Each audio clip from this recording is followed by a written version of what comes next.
এই দুর্নীতিবাজ, অপদার্থ, মিথ্যুক, গণহত্যার দোসর এখনো বাংলাদেশের রাষ্ট্রপতি। একটা আলোচনা কয়েকবার এসেছে যে রাষ্ট্রপতির অধীনে কেন শপথ নিয়েছি আমরা বলতে এখানে ব্যক্তিগতভাবে আমার কথাই বলেছে, কারণ আমি এখানে শপথ নিয়েছিলাম। তো মাননীয় স্পিকার, সেই সময়ের প্রেক্ষাপট আর এখনকার প্রেক্ষাপট কি এক? জুলাই গণ অভ্যুত্থানের পরে 5ই আগস্টের পরে আমাদের সামনে দুইটা অপশন ছিল। আমরা বলেছিলাম জাতীয় সরকার করতে হবে, সেই জাতীয় সরকারের প্রস্তাব বিএনপি নাকচ করে দিয়েছে। আমাদের সামনে আরেকটা অপশন ছিল ক্ষমতা আর্মির হাতে তুলে দেওয়া। যদি আমরা সেই দিকে আগাতাম আজকে তারা এখানে বসতে পারতেন কিনা মাননীয় স্পিকার সেটা সন্দেহ আছে। দেশের স্বার্থে, দেশের স্থিতিশীলার স্বার্থে আমরা সেই সময় সরকারে গিয়েছিলাম, আমরা শপথ নিয়েছিলাম। কিন্তু বৈষম্যবিরোধী ছাত্র আন্দোলন খুব স্পষ্টভাবে 2024 সালে কিন্তু এই রাষ্ট্রপতির অপসারণ চেয়েছিল।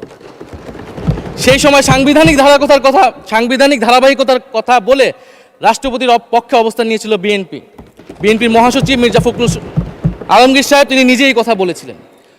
ফলে এখন তো একটা নির্বাচিত সরকার মাননীয় স্পিকার, এখন তো চাইলেই বিএনপি রাষ্ট্রপতি পরিবর্তন করতে পারে সরকার, এবং আমরা বিশ্বাস করি বিএনপিতে সেই ধরনের যোগ্য আস্থাভাজন ব্যক্তি নিশ্চয়ই রয়েছেন। এবং সরকার দলের সদস্য অনেকে গৌরবের সাথে বলেছেন যে যেই রাষ্ট্রপতি জিয়াউর রহমানের বিরোধিতা করেছেন সেই রাষ্ট্রপতি এখন জিয়াউর রহমানের প্রশংসা করছে। মাননীয় স্পিকার, গাধাকে দিয়ে আপনি হাল চাষ করিয়ে এটার মধ্যে কোনো বাহাদুরি নাই। এটা আপনাদের দেউলিয়ত্ব, সরকারের দেউলিয়াত্ব যে সরকার এখনো রাষ্ট্রপতি পরিবর্তন করতে পারছে না। মাননীয় স্পিকার, এই অধিবেশনের পুরোটা সময় জুড়ে আমরা সংস্কার, গণভোট, জুলাই সনদ, 72-এর সংবিধান নিয়ে অনেক কথা বলেছি। এবং একটা বিষয় আমার কাছে খুবই অদ্ভুত লেগেছে, কিছু মাননীয় সংসদ সদস্য তারা 72-এর সংবিধানকে 71-এর সাথে মিলিয়েছেন। মাননীয় স্পিকার, আমার জানা নেই আসলে তারা কোন বিবেচনা থেকে এটি মিলিয়েছেন। এটা তো সবসময় আওয়ামী লীগ মিলিয়েছে মাননীয় স্পিকার।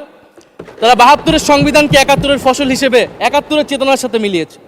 72-এর মূলনীতিকে 71-এর মূলনীতি বলে 71-এর আদর্শ হিসেবে প্রচার করেছেন। আমরা তো সেটার বিরোধিতা করেছি মাননীয় স্পিকার সবসময়, এবং বিএনপির বহু নেতা এটার বিরোধিতা করেছে মাননীয় স্পিকার। 72-এর সংবিধানের ক্রিটিসিজম, সমালোচনা 72 সাল থেকেই বাংলাদেশে শুরু হয়েছিল। গত 16 বছর এই সমালোচনা তৈরি হয়েছিল। 72-এর সংবিধানের সমালোচনা মোটা দাগে 3টি। প্রথমত, এই সংবিধান স্বাধীন বাংলাদেশের নির্বাচিত প্রতিনিধিরা প্রণয়ন করে নাই।